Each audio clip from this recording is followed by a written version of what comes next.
Bismillahirrahmanirrahim.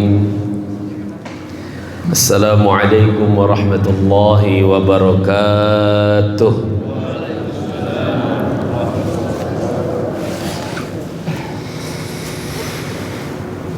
Alhamdulillahilladzi anzala as-sakinata fi qulubil mu'minin. Ashhadu an la ilaha illallah wahdahu la syarika lah. Al-malikul haqqul mubin. Wa ashhadu anna Muhammadan abduhu wa rasuluh sadiqul wa'dil amin. Amma ba'd. Faqala Allah ta'ala fi kitabihil karim. A'udzu billahi minasy syaithanir rajim. Bismillahirrahmanirrahim.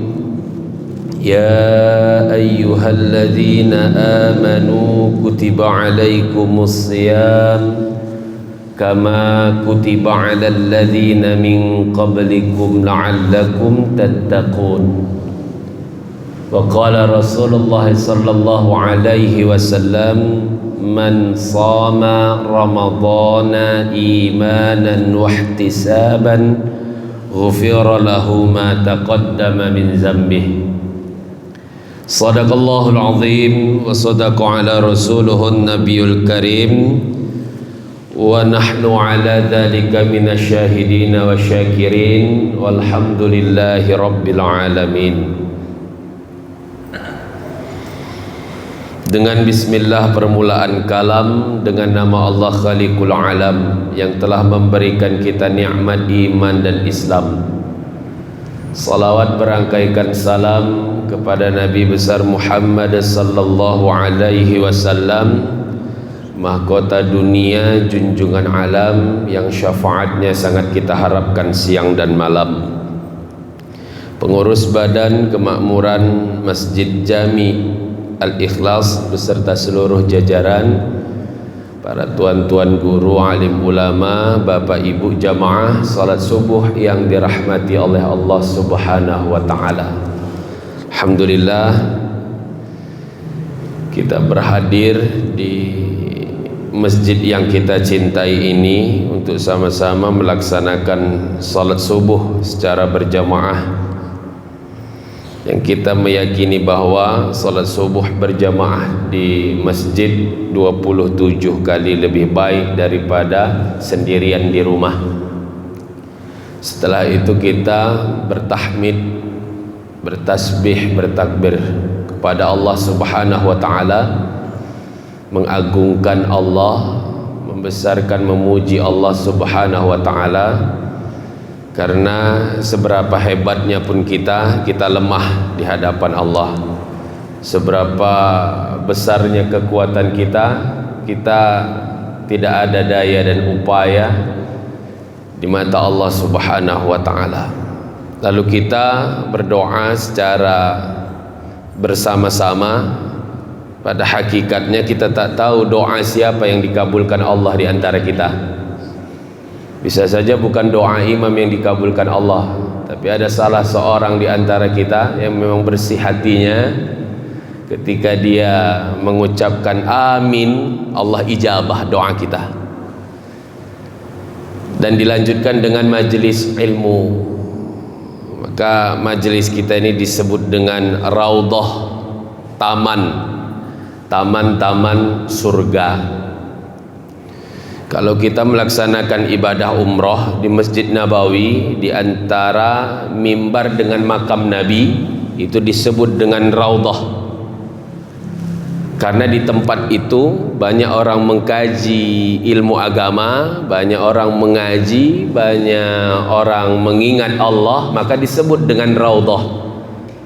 Itu bisa kita ciptakan di rumah kita, bisa kita ciptakan di kantor-kantor tempat kita bekerja, bisa kita buat di masjid kita. Maka pengajian kita ini disebut dengan raudhah, taman surga. Namanya di taman, Pak, model-modelnya kayak ginilah, Pak. Sejuk, tenang. Ada ibu-ibu ketika di rumah susah kali tidur. Begitu di taman baru 15 menit dah menguap-nguap ibu tuh. Sama juga lah macam subuh nih, di rumah susah tidur pak. Begitu dengarkan ceramah baru 15 menit berat kali mata ini dibukakan. Berat kali. Nengok muka awak pun kok dua kepala Ustaz untung tu nampak aku, ada bebayang muka rupanya kepala. 15 kemudian dah lah terdengar sayap-sayap. Tengoknya lagi lo kok cuma mic-nya aja yang melayang-melayang katanya pula. Nah, padahal dianya yang mengantuk. Jadi ibu ya mudah-mudahan apa yang kita laksanakan pada subuh hari ini bernilai baik di sisi Allah Subhanahu wa taala. Ibu kalau mau selonjoran aja nggak apa-apa. Kalau memang sakit kakinya selonjoran nggak apa-apa. Mau nyender pun nggak apa-apa. Asal jangan tegolek aja di belakang sana. Kalau tegolek dengarkan ceramah kan. Baik, Bapak Ibu, para orang tuaku yang dirahmati Allah. Mohon maaf, minta izin, tak ada niatan ingin menggurui, tak ada niatan mengajari limau berduri, tapi kita hanya sekedar berbagi informasi saja. Apabila Bapak Ibu sudah pernah mendengar dari apa yang saya sampaikan, bisa menjadi penguat pengetahuan yang sudah ada. Kalau orang tua kita bilang lancar kaji karena diulang, enaknya makan karena dikunyah-kunyah. Ibu sahur tadi kalau langsung telan nggak enak. Nah, gitu makan mentelan aja gitu, makan mentelan aja. Namanya udah mau imsak Pak Ustadz, gimana lagi telan aja lah.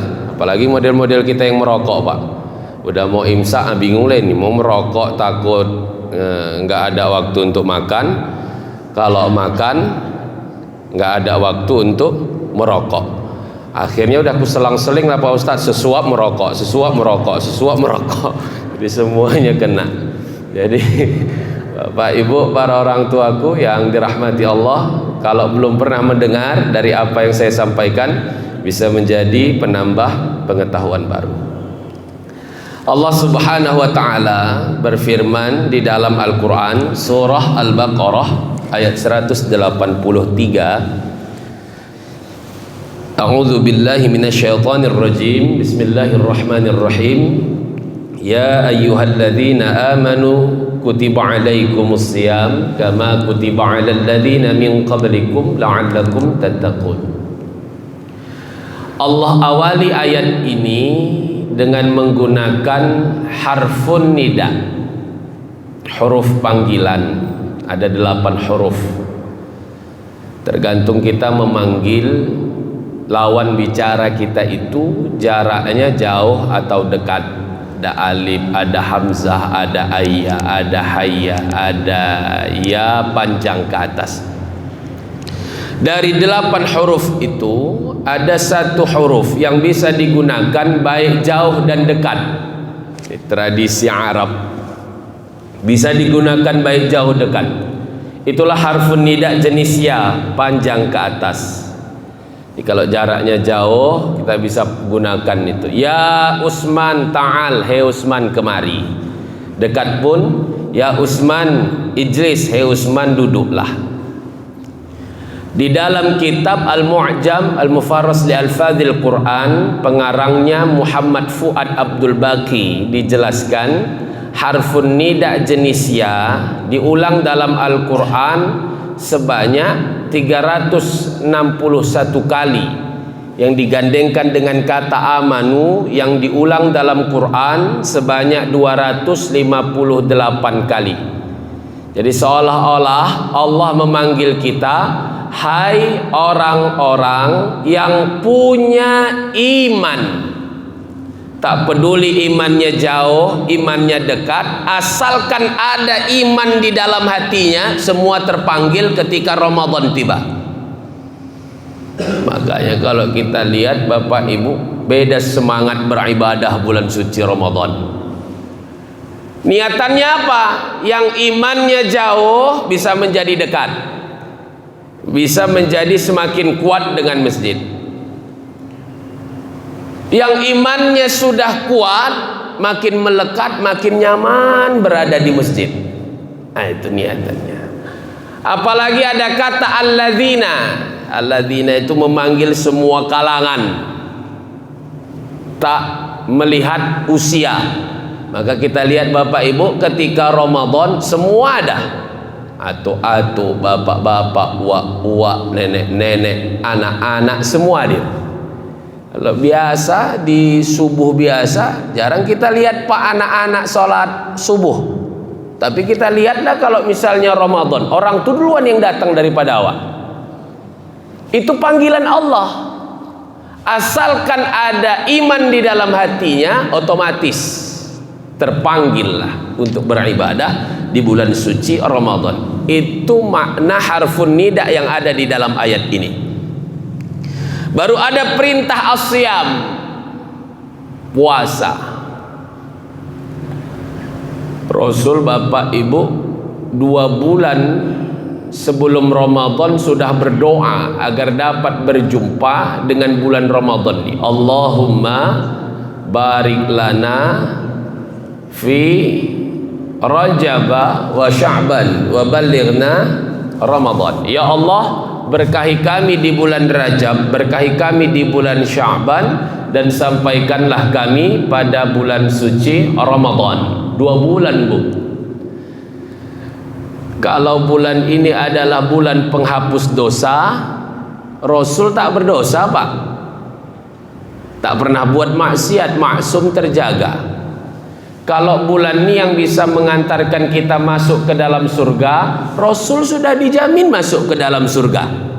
Tapi kenapa Rasul 2 bulan sebelum Ramadan udah berdoa agar bisa berjumpa dengan bulan yang mulia ini? Kita sudah berada di dalamnya. Jangan sampai kita sia-siakan waktu, kita buang waktu dengan percuma untuk tidak beribadah di bulan yang penuh dengan kemuliaan ini. As-siyam, kalau kita analisis di dalam analisis tafsir, makna as-siyam itu adalah al-imsak, menahan, menggenggam. Tak boleh ada yang masuk ke tenggorokan kita nih, Bu. Baik itu minuman, makanan, obat-obatan, tak ada yang boleh masuk. Jadi walaupun ibu misalnya awal-awal Ramadan ini panas terik, kepala agak oyong, ibu bilang sama anak ibu, "Nak, belikan mama bodrek lah, Nak." Loh, tapi mama puasa. Nggak apa-apa, Nak, itulah hebatnya bodrek, bisa diminum kapan saja, katanya pula. Nggak bisa, Bu, batal, nggak ada cerita. Walaupun iklannya kayak gitu, nggak bisa, nggak terpakai. Asalkan masuk ke tenggorokan, batal. Kecuali dia di bagian dalam. Jadi kalau misalnya ibu meludah, kalau kita air liur, dia di dalam, kita telan, tak batal, Pak. Kalau dia masih di dalam. Ini kadang-kadang ada orang puasa asik meludah aja kerja kawan. Sikit-sikit meludah, sikit-sikit meludah, sikit-sikit meludah. Kalau dia di bagian dalam, boleh ditelan, nggak apa-apa. Tapi kalau tadi dia udah keluar, ibu tarik lagi ke dalam, itu baru batal itu, Pak. Nah, itu kurang kerjaan lah kalau ada orang kayak gitu kan. Udah keluar dia ditarik lagi. Nah, itu kurang kerjaan itu namanya udah. Nah, jadi itu batal, Bu. Asalkan masuk. Kalau kumur-kumur tak masalah, Pak. Jadi kalau misalnya kita ngambil air wudu, kumur-kumur, tetaplah dia sunnah. Tapi jangan bersangatan. Ini kadang-kadang 3 kali kumur-kumur, 2 yang keluar, 1 entah kemana. Tengok loh, tapi 3 kali wani kumur-kumur, 1 lagi kemana coba? 2 keluar, 1. Apalagi kumur-kumur yang bersangatan, makruh, Bu. Kumur-kumur yang bersangatan itu ditengadahkan ke atas. Nah, itu makruh itu, Pak. Bisa batal, Pak, bisa, Pak. Kalau kumur-kumurnya pakai es cendol, batal tuh. Oh, masuk cendol itu satu-satu, batal itu, Bu. Jadi kita tahan tenggorokan kita, jangan sampai ada yang masuk. Ada ulama lagi menjelaskan bahwa yang kita tahan ini bukan hanya hal-hal yang dapat membatalkan puasa saja, tapi juga harus kita tahan diri kita dari hal-hal yang dapat menghilangkan pahala puasa. Jadi ada orang, Pak, pemikirannya puasa ini hanya sah atau tidaknya, tapi dia tak pernah berpikir puasanya itu diterima atau tidaknya. Makanya kata Nabi, kamin sa'imin laisa lahu min siyamihi ilal ju' wal atas. Banyak orang yang puasa tapi tak dapatkan apa-apa dari puasanya. Yang ia dapatkan hanya lapar dan dahaga. Puasa, Pak, tapi nggak sholat, batal nggak puasanya? Bu, puasa tapi nggak sholat, kira-kira puasanya batal nggak? Enggak, Bu, tapi diterima apa enggak, Pak? Bu, puasa tapi tidur aja kerjanya. Habis sahur tidur, bangun jam 10 gitu, terbangun jam 10 mandi, tidur lagi, bangun jam 4 gitu, terbangun nonton TV, tidur lagi, bangun jam 6. Ngomong pula tuh sama bininya, kok nggak terasa ya Dek puasa hari ini, katanya pula. Orang tidur aja pula mana pula terasa. Jadi kita lihat bahwa Nabi ketika di bulan suci Ramadan, itu beribadah terus, bahkan berperang lagi, Pak. Jadi bulan Ramadan itu bukan bulan malas-malasan. Ini terkadang kalau udah bulan Ramadan habis zuhur bergelimpangan orang di masjid tuh. Ada yang kayak kapal terbang, kakinya satu di atas ada. Ada yang kayak kapal selam telungkup waktu di situ. Ada yang kayak model-model supi, Pak. Model supi itu terduduk dia, tapi kepalanya tunduk gini. Oh, pikir berzikir juga lewat banyak. Jadi adanya memang hadis naumus siyam huwal ibadah, tapi hadis itu lemah. Dan pengertian tidurnya orang yang puasa itu ibadah, itu karena lelah dan letihnya kita beribadah, lalu kita tertidurnya, Pak, Bu, tak sengaja tertidur. Itulah tidurnya ibadah. Ibu kan misalnya Ramadan nih, tidur ibu kan singkat, Bu, beda sama bapak-bapak. Bu, Pak, luar biasa, Pak, ibu-ibu, Pak. Nanti sebelum selesai sholat tarawih, tadarus, baca Quran di rumah. Selesai baca Quran, belum lagi tidur, mencuci piring, bersihkan rumah. Kita udah tidur, tapi masih di dapur bersihkan rumah, nyuci piring, masak nasi. Bangunnya kapan? Jam 3 udah bangun, Pak. Kadang ada lagi jam setengah 3 udah bangun, masak sendirian loh, Pak. Anak-anak tidur, lakinya tidur, fokus membentuk pulau-pulau di bantal-bantalnya. Oh, ibu-ibu sendirian di dapur. Betul, Bu? Itu kalau misalnya ibu di gondol wewe pun nggak ada yang tahu itu, Bu. Orang sendirian pula ibu di dapur kan. Tapi itulah perjuangan. Udah begitu, tinggal makan aja, kadang anak-anak payah dibangunkan. Jangankan anak-anak, Pak Ustadz, laki pun payah dibangunkan. Bang, setengah jam lagi imsak, Bang. Tiba-tiba dengar suara dari kamar. Bang, 15 menit lagi imsak. Nah, anak susah kali dibangunkan. Ayo 5 menit lagi nih, udah ngaji-ngaji di masjid, katanya. Ya, wah, naiklah ibu. Udahlah tidur kurang, ya kan, Bu? Capek, udah masak, tapi dibangunkan pun payah. Oh, apa nggak naik, Pak? Ku campakkan semua ini nanti, katanya. Barulah melompat dari tempat tidur. Jadi tidur ibu, Bu, sedikit. Nanti siap pengajian ini tadarus lagi. Nah, siap tadarus, baru pulang ke rumah, belum lagi masih mencuci piring bekas sahur tadi. Nah, sholat duha, tertidur ibu. Tidur itulah yang disebut dengan ibadah.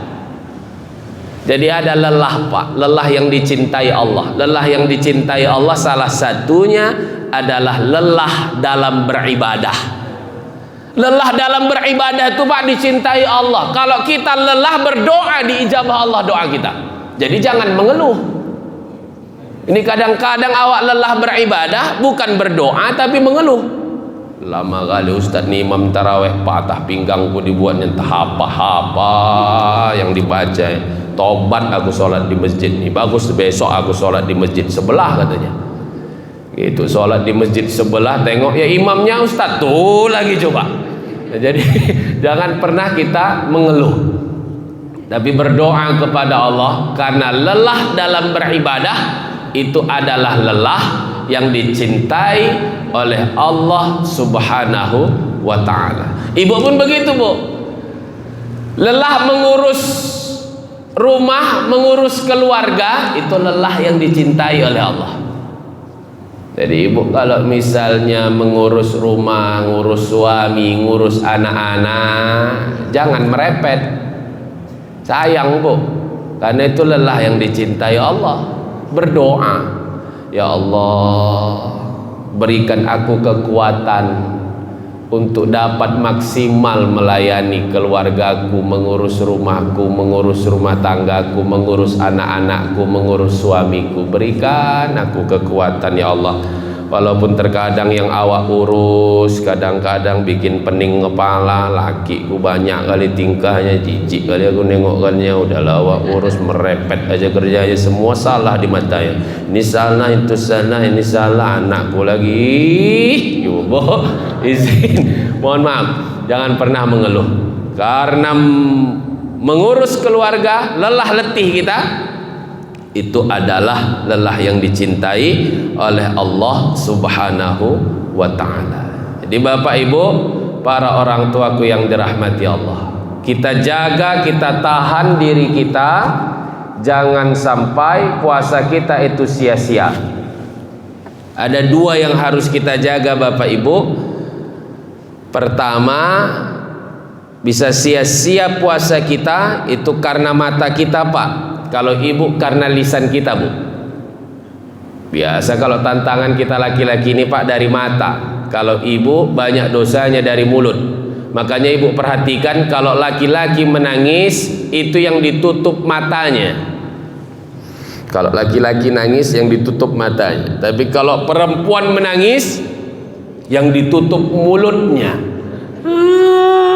Tutup mulutnya, bukan matanya. Karena dari situlah sumber dosanya. Kita, Pak, sebentarnya lagi mau buka puasa, begitu beli bukaan, ya Allah, kadang-kadang macet di Simpang Bandung. Tengok sebelah kiri orang pakai celana pendek, tengok di depan awak berjilbab tapi pakaiannya ketat. Itulah yang kita lihat. Ya, kemarin beli bukaan sama istri, keliling-keliling, tengok lah udah mau buka, goncengan dia sama lakinya pakai jilbab, Bu, tapi pakaiannya ketat. Saya bilang inilah pakaian-pakaian akhir zaman ini, berpakaian tapi telanjang, pakai jilbab tapi telanjang. Saya bilang sama istri saya, tapi bilangnya berbisik-bisik, Pak. Rupanya istri saya pun berbisik juga, Bu. Kalau memang nggak suka, potonglah. Kenapa nggak dipotong-potong dari tadi katanya pula. Sampai lupa saya motongnya, Pak. Coba. Sampai lupa motong. Itulah faktor puasa tuh, Pak. Sampai lupa Pak mau motongnya, coba. Jadi berat, Bu. Kalau perempuan dari lisannya, dari mulutnya. Puasa tapi nyeritai orang. Puasa tapi buka aib orang. Puasa tapi ngomongnya kasar. Hati-hati, Bu, jangan sampai. Ibu tuh di luar Ramadan lembut kali ngomongnya, gitu puasa bawaannya emosi aja. Ada itu, Bu, itu puasa merepet aja. Beli semangka, semangkanya pucet merepet, marah itu tukang semangka. Ini semangka apa yang kalian jual ini? Pucet kali kayak gini. Loh kok bisa pecah? Pecah tadi ku bawa di simpang sana. Oh, jangankan semangka, Bu, ibu aja jatuh pun pucet kata tukang semangka kan. Nah, jadi ibu mohon maaf, minta izin, jaga lisan, jaga mulut, jangan sampai mulut dan lisan kita ini menyebabkan puasa kita sia-sia. Itu makna as-siyam, makna al-imsak, menahan. Maka puasa orang beriman itu man shama ramadhana imanan wa ihtisaban ghufira lahu ma taqaddama min dzambi. Puasa orang yang beriman itu Pak, pertama sedikit makan, karena makna imsak tadi menahan. Orang yang puasa itu makan sedikit. Nabi Bu nggak pernah bersendawa. Nabi Bu nggak pernah Nabi itu bersendawa, karena Nabi kalau makan, perut Nabi itu dibagi sepertiga untuk makanan, sepertiga untuk minuman, sepertiga untuk pernapasan Pak, dibagi Pak. Ini kadang ada orang begitu buka puasa semua ditekan sampai tak bisa bernapas waktu lagi, semua tekan, mulai dari es cendol, ondol-ondol, ongol-ongol, risol, apalagi dodol, rendang, jengkol, semua ditekan. Itu ditekan, kekenyangan, terletak di sofa itu tak bisa lagi sholat maghrib udah. Kenapa Bang? Salah setel aku, salah setel. Bisa sholat belum, bentar tunggu turun dulu. Kadang-kadang sampai disendoi lagi sama kau nak 2 sendok, maka ya nak 5 sendok, disendoi cobalah. Terus saking kekenyangan lah makan itu. Nah, jadi kalau kita kekenyangan makan, penyebabnya apa? Yang pertama adalah malas beribadah Pak. Rupanya kalau banyak makan, sebabnya, faktornya bisa jadi malas beribadah. Ibu besok mau buka puasa, kalau nggak percaya tes gitu, makan banyak, malas beribadah. Mau sholat taraweh pun ke masjid berat awak dah di rumah aja lah Bang, sholat Bang, payah bergerak ke masjid, dan di rumah aja lah Bang sholat, kan sama aja. Bu, izin, mana lebih bagus Ibu, sholat di rumah atau sholat di masjid? Perempuan tuh sholat lebih bagus di rumah apa di masjid Bu? Hah? Kok agak sayup-sayup gitu ya? Di rumah apa di masjid Bu? Hah? Di rumah? Di rumah ya. Yusuf Qardawi menjelaskan mengapa perempuan itu lebih bagus sholat di masjid. Alasannya 2 Bu. Ini yang harus tahu kita alasannya, supaya nggak salah paham. Pertama, kalau di masjid tuh yang ada hanya sholat saja, tak ada yang lain Pak, lebih bagus di rumah kalau sholat aja. Tapi kalau di masjid itu ada ceramahnya, ada sedekahnya, ada baca Qur'annya, ada silaturahminya, itu lebih bagus sholatnya di masjid daripada sholatnya di rumah. Alasan kedua, karena pada masa Nabi jarak dengan rumah dengan masjid itu jauh-jauh Bu, melintasi gunungnya gunung-gunung batu itulah yang mau dilintasi. Di tengah jalan takut terjadi fitnah, di tengah jalan takut diculik. Nah, jadi lebih bagus sholatnya di rumah karena keselamatan. Jadi saya tanyalah dulu, kira-kira sekarang ini masih ada nggak orang yang selera nyulik ibu lagi? Udah 65 tahun Pak. Kira-kira masih ada yang mau nyulik lagi? Apalagi dekatnya pula antara masjid dengan rumah. Ada jamaah bilang, aku kepleset aja nyampe Pak Ustaz. Nah, jadi kalau udah kayak gini, lebih bagus lagi sholat di masjid daripada sholat di rumah. Karena nggak ada keselamatan yang terganggu, tak ada lagi fitnah di perjalanan itu. Nah, jadi lebih bagus sholat di masjid. Baik, para ibunda yang dirahmati Allah Subhanahu wa ta'ala, itu makna as-siyam. Dan di bulan Ramadan ini kita maksimalkanlah ibadah kita. Banyak ibadah-ibadah yang bisa kita kerjakan di bulan ini, karena setiap ibadah Allah lipat gandakan pahalanya. Ada amalan utama di bulan ini. Yang pertama tadi as-siyam, yang kedua qiyamul lail, salat tarawih. Nah, salat tarawih itu Bu hanya bisa dikerjakan bulan suci Ramadan, selain di luar Ramadan tak bisa. Yang ketiga, apa yang bisa kita kerjakan? Tilawatul Quran, baca Quran. Saya ingin sampaikan, orang tua kita dulu membuat tadarus Al-Quran itu membentuk lingkaran, Bu. Membentuk lingkaran, seharusnya ada guru di tengahnya, Pak. Ada gurunya. Karena tujuan ulama orang tua kita dulu membuat tadarus Al-Quran itu tujuannya mengejar paham. Kalau kita sekarang udah mulai agak bergeser, bukan lagi tujuannya mengejar paham, tapi mengejar khatam. Oh, kalau dulu Pak salah aja diulangi, ulang. Wa izza qala wa izza qala wa ijah qala. Itu apanya kok wa ijah kata ya, ada gurunya. Tujuannya mengejar paham, belajarnya di Ramadan. Itulah dulu Pak. Sekarang kadang-kadang kalau udah tadarus Al-Quran, satu baca, kawan yang lain main HP. Gak ada yang nyimak lagi Pak. Gak ada lagi yang membenarkan bacaan. Satu baca, mau salah mau tidak, yang penting siap. Kadang kalau udah tengah malam kali, kadang kalau udah cerah kali ya kan, Bu, udahlah, kau baca juz ini, aku baca juz ini. Gak ada lagi yang nyimak.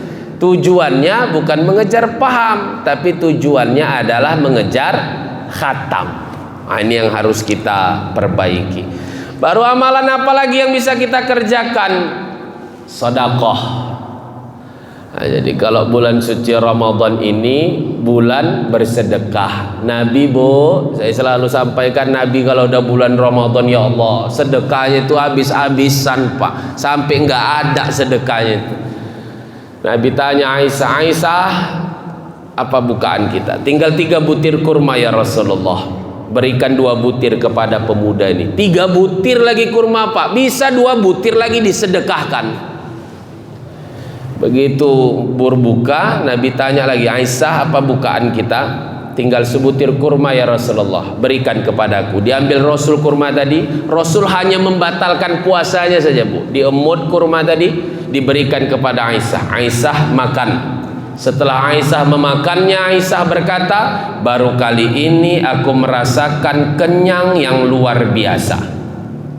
Itu hebatnya sedekah di Ramadan. Maka ibu nanti sore kalau mau buka, makan kurma nggak usah banyak-banyak kali.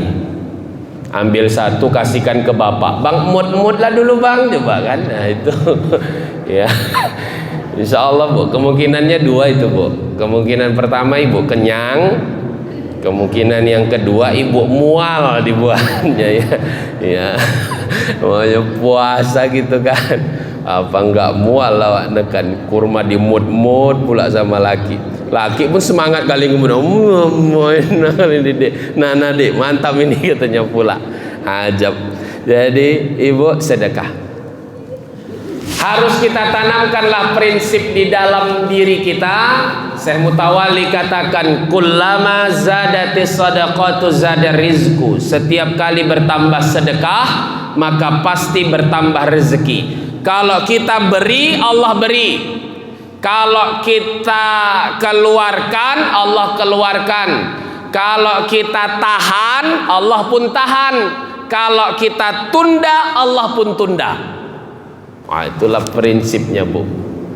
Jadi kalau kita bersedekah, Allah akan tambah rezeki kita.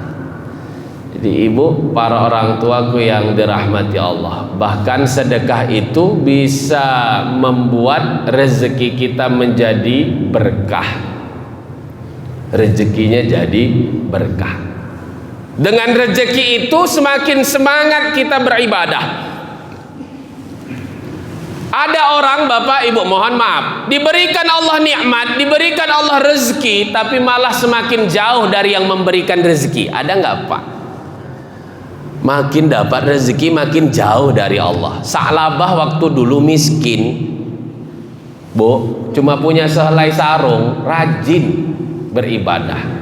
Tapi udah dapat rezeki, dapat nikmat, banyak kambingnya, sibuk ngurus hartanya, gak sempat lagi beribadah. Saya ada jamaah bilang, Ustaz, di mana letak keadilan Allah itu Pak Ustaz? Maksud ibu? Saya punya tetangga Pak Ustaz, wirid nggak pernah, sholat nggak pernah, puasa nggak pernah. Ada orang meninggal sebelah rumahnya, nggak mau datang dia Pak Ustaz. Tapi gitu keluar rumah, tangannya kuning semuanya. Nanti tukang jamu, Bu. Bukan Ustaz, maksudnya emasnya kuning gitu. Saya cuma bilang, Ibu, kucing sama tikus itu sama-sama dikasih makan, tapi kucing dikasih makan dengan penuh kasih sayang, sedangkan tikus dikasih makan dengan penuh kebencian. Makanan kucing hanya satu titik di situ aja Pak tempatnya. Makanan kucing. Coba lihat makanan tikus Pak. Di mana-mana dipasang. Di depan ditaruh, di belakang dipasang, di kamar mandi ditaruh, di bawah kompor ditaruh, di mana-mana dipasang makanan tikus itu, Bu. Karena di makanannya itu ada racun, pelan-pelan akan membunuhnya. Walaupun tak kontan mati tikus tadi Pak, tapi tikus akan kehausan, dicarinya itu di mana sumber air itu. Minum dia sebanyak-banyaknya. Makin minum makin haus, makin minum makin kurang. Ada orang makin dapat rezeki makin tak pernah merasa puas, makin dapat rezeki makin kekurangan, makin dapat rezeki makin jauh dari Allah Subhanahu wa taala. Itulah yang disebut dengan istidraj. Dulu makan aja susah, sekarang bukan makan dia yang susah, nyari tempat makan dia yang susah, Bu. Ada orang nyari tempat makan sekarang susah, sana nggak cocok, sini nggak cocok, banyak kali parkirannya, mau rame kali orangnya, cari tempat. Dulu rumah masih kontrak, rumah masih nyewa, sekarang udah punya rumah sendiri, kok bisa jauh dari Allah? Padahal Allah sudah berikan semuanya, tapi dia beribadah semaunya. Kapan mau baru beribadah dia. Kalau udah tak sempat, ibadah pun lewat. Maka itulah yang disebut dengan istidraj. Rezeki itu menjauhkan kita dari yang memberikan rezeki. Padahal rezeki udah diatur oleh Allah Subhanahu wa taala. Rezeki itu udah diatur Pak oleh Allah. Rezeki udah tertakar, nggak akan mungkin tertukar. Jangankan kita, Bu, jangan pernah kita berpikir bahwa rezeki itu hanya datang dari hasil kerja keras kita semata. Ada orang yang berpikir rezekinya itu hanya dari hasil kerja kerasnya semata, bukan Allah yang memberikannya. Padahal rezeki itu Allah yang memberikan. Waktu dia sakit tak bisa apa-apa, Allah tetap memberikan rezeki kepadanya. Ada jamaah sakit, begitu dijenguk di rumah sakit, berlinang air mata ibu tuh. Ibu kenapa? Manalah anak-anak saya Pak Ustaz, jajan apalah besok anak-anak saya Pak Ustaz. Anak saya 4 sekolah, saya hanya penjual bakso bakar. Kalau saya nggak jualan, dari mana saya dapat duit Pak Ustaz? Jualanlah saya, baru saya dapat duit. Saya bilang rezeki itu udah diatur Allah, Bu. Anak-anak ibu punya rezeki, ibu pun juga punya rezeki. Yakin sama Allah. Raditu billahi robba. Ya Allah, aku ridho apapun takdir yang telah kau tetapkan untukku, karena engkau yang memberikan rezeki kepadaku. Begitu kami pulang, datang keluarganya, datang kawan-kawan alumninya. Asalkan pulang Pak, nyalamkan amplop. Asalkan pulang, nyalamkan amplop. Asalkan pulang, nyalamkan amplop. Begitu wirid saya tanya lagi, kayak mana ibu? Udah baik? Alhamdulillah Pak Ustadz. Kayak mana kemarin? Oh Alhamdulillah Pak Ustadz. Lebih banyak lagi penghasilan saya waktu sakit daripada waktu saya sembuh. Ya orang asal datang ngasih limpul, ngasih cepek, nyalami limpul, cobalah. Lebih besar lagi penghasilannya waktu sakit daripada waktu dia sehat. Jadi Allah tuh udah berikan kita rezeki. Makanya Nabi Daud tuh berdoa apa? Apa doanya? Allahumma rzuqni kama tarzuqul bughat. Ya Allah, berikanlah aku rezeki sebagaimana engkau berikan rezeki kepada seekor bughat. Bughots itu Pak, anak burung gagak. Anak burung gagak. Kalau induknya namanya ghurab, anaknya bughots. Bughots ini anakan burung gagak yang baru menetas dari telurnya, itu masih diberikan makan oleh induknya selama 3 hari saja Pak, hanya 3 hari. Setelah tumbuh bulunya, bulu halus kecil-kecil Pak berwarna putih, induknya tak lagi mau memberikan dia makan. Itulah insting dari hewan. Kenapa? Karena bulu anaknya berwarna putih, sedangkan dia berbulu berwarna hitam. Tak mau burung gagak itu memberikan makan anaknya tadi Pak. Itu insting hewan. Saya pernah bekambing Pak. Jadi kambing itu kalau beranak, jadi dia dilapisi sama cairan. Ketika keluar dilapisi cairan itu, dan itulah dimakan sama induknya. Saya pernah lihat tak bernapas anak kambing saya itu Pak. Saya bantulah pakai tangan saya. Ternyata setelah saya bantu, begitu dia bisa berjalan, dia menyusu, induknya tak mau nyusuinya Pak. Asalkan begitu diciumnya, ditendangnya. Asalkan begitu diciumnya, ditendangnya. Karena aromanya sudah bercampur dengan aroma tangan saya.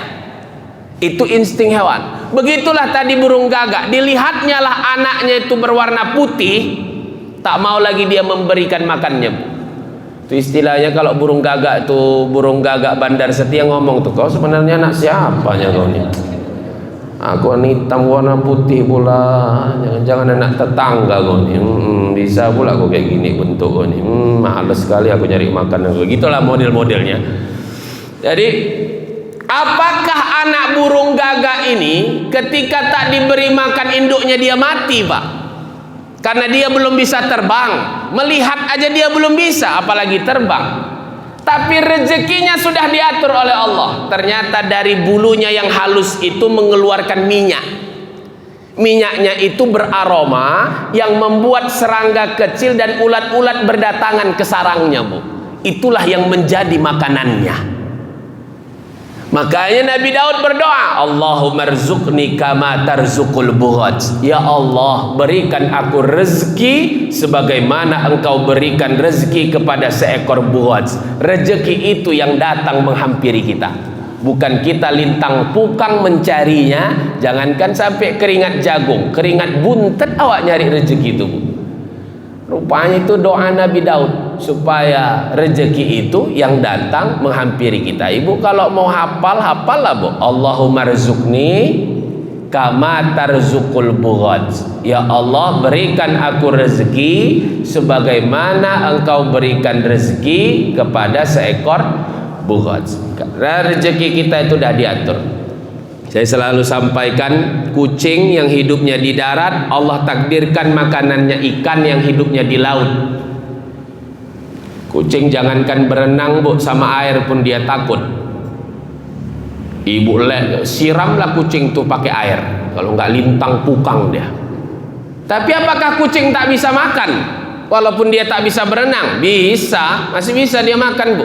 Walaupun yang dimakannya itu hanya tulang dan kepalanya. Walaupun terkadang masih ada ibu-ibu udah bagian kucing masih dihisap-hisapnya juga kepala ikan itu, padahal udah bagian kucing. Bu, udah bagian kucing itu Bu. Nah, jadi masih dihisap-hisap juga. Jadi rezeki kita udah diatur oleh Allah Subhanahu wa taala. Kalau rezeki kita yang ngatur Allah, gak akan ada lagi sama-sama jualan pulsa gak cakapan. Gak akan ada lagi sama-sama jualan pakaian gak tegur-teguran, karena rezeki Allah yang ngatur. Ibu pergilah ke pajak ikan sana, walaupun yang dijual bukan ikan, yang dijual pakaian, yang dijual baju, masing-masing ada rezekinya. Jadi nggak ada lagi cerita sama-sama guru iri-irian, karena rezeki udah diatur oleh Allah Subhanahu wa taala. Tapi ada pula Pak, ibu-ibu bilang, tapi Pak Ustadz kami tengok ada juga sesama Ustadz nggak cakapan. Kata, ya pula aku pikir. Padahal rezeki udah diatur oleh Allah Subhanahu wa ta'ala.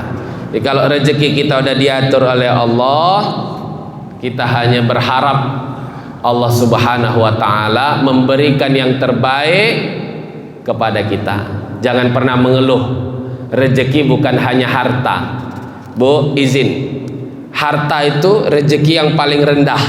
Rezeki yang paling tinggi itu kesehatan. Belum ada apa-apanya, Pak. Rezeki harta itu daripada kesehatan. Orang menjual apa saja demi sehat, Pak. Kita kalau sehat, Pak, semuanya kita nggak mau, Pak. Cuma satu yang kita inginkan, sembuh. Itulah kalau sakit. Kalau sakit tuh, Pak, kita nggak mau apa-apa. Mau makan ini, abang, enggak deh. Minum ini, abang, enggak. Jalan-jalan, abang, enggak. Apa yang mau abang? Sembuh aja lah, sembuh. Cuma itu aja, Pak. Itulah kalau kita sakit, Pak. Cuma satu inginnya, sembuh. Tapi kalau sehat, oh banyak kali kepengen kita. Bu, nikmat yang paling rendah harta.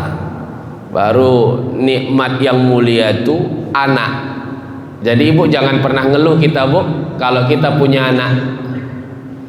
Anakku Pak Ustadz peninggal ya, aku mikirkannya Pak Ustadz empat lah macamnya Pak Ustadz. Ya Allah, kalau udah sekolah cabut aja kerjanya Pak Ustadz. Yang paling besar pembersih pula orangnya. Pembersih, Bu, iya. Kompor gas bersih, tabung gas bersih, pagar rumah bersih, dispenser bersih, magicom bersih katanya pula. Cobalah, Bu. Izin saya ingin sampaikan, jangan pernah kita menghakimi seseorang. Umar bin Khattab tuh waktu mudanya kayak mana, Bu? Pak, Umar bin Khattab tuh, Pak, waktu mudanya, oh luar biasa itu, Pak, waktu mudanya. Minum dia, Pak, gelasnya itu tengkorak kepala manusia. Dia tanam anaknya dalam satu riwayat. Wah, dahsyat. Tapi begitu Allah berikan hidayah kepadanya, ia dikuburkan di sebelah kuburan Nabi. Bahkan istri Nabi saja tak dikuburkan di sebelah kuburan Nabi loh, Pak. Bisa pula Umar bin Khattab yang dikuburkan di sebelah kuburan Nabi.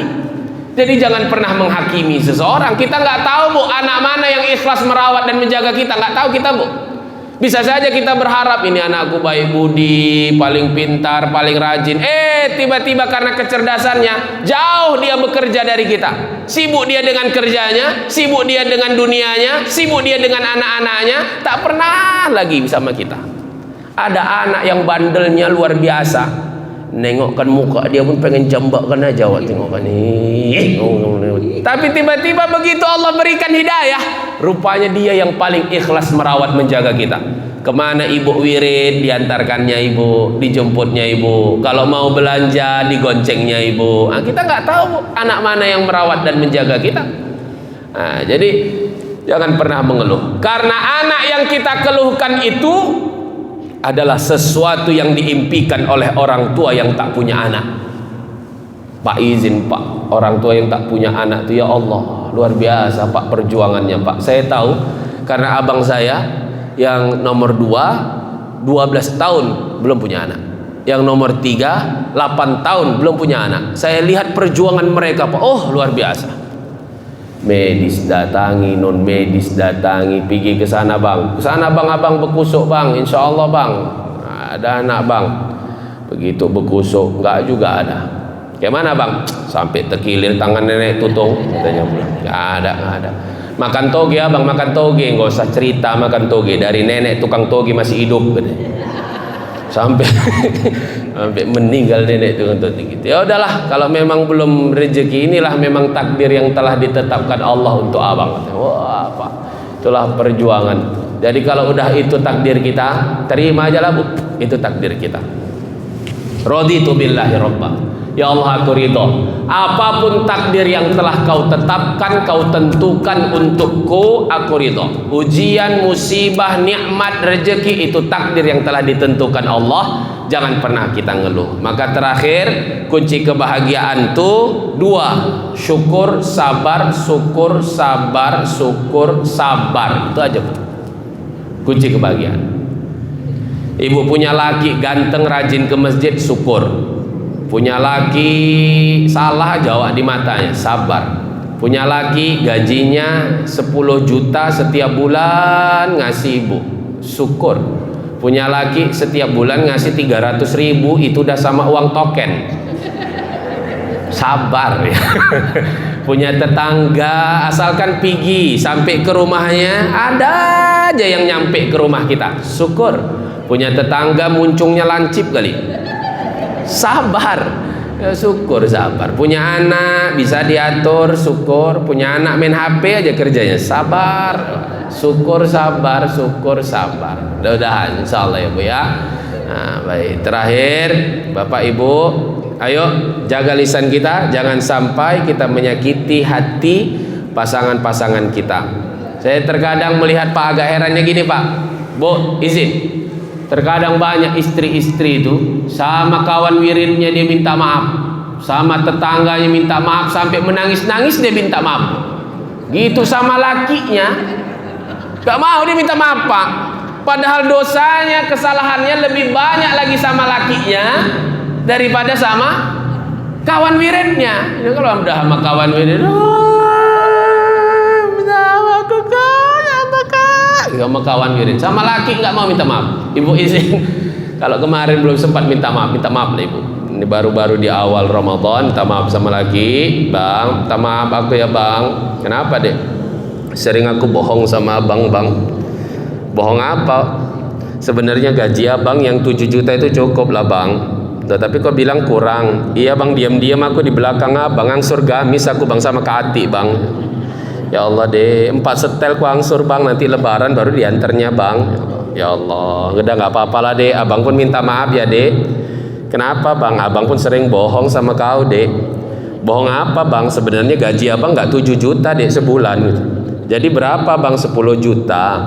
3 juta lagi mana Bang? Ada janda di Laut Dendang sana, katanya pula. La ilaha illallah. Maksudnya sedekah, lakinya senang sedekah, sama janda-janda sama apa, senang sedekah, bukan yang lain-lain. Jadi baik, Bapak Ibu, terima kasih atas segala perhatian, mohon maaf atas segala kekurangan. Kita subuh agak lama, jadi ini udah mau jam 7 kurang 15. Baik, wallahul muwaffiq ila aqwamit thoriq. Assalamualaikum warahmatullahi wabarakatuh. Kepada Bapak Ibu, jam sudah menunjukkan 7:14. Ya. Mana kepada ada kepada Anda. Masih ada lagi pekerjaan kita.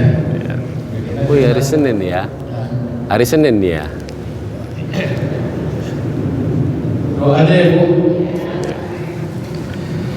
نعوذ بالله من الشيطان الرجيم بسم الله الرحمن الرحيم الحمد لله رب العالمين حمد الناعمين حمد الشاكرين حمدا يوافي نعمه ويكافئ مزيده يا ربنا لك الحمد ولك الشكر كما ينبغي لجلال وجهك الكريم وعظيم سلطانك اللهم صل على نبينا محمد وعلى آل نبينا ومولانا محمد اللهم اجعل جمعنا هذا جمعا مرحوما وتفرقنا من بعده تفرقا مقصوما اللهم أرنا الحق حقا وارزقنا اتباعه وأرنا الباطل باطلا وارزقنا اجتنابه ربنا زدنا علما وارزقنا فهما وعملا صالحا ربنا آتنا في الدنيا حسنة وفي الآخرة حسنة وقنا عذاب النار صلى الله وسلم عليه والحمد لله رب العالمين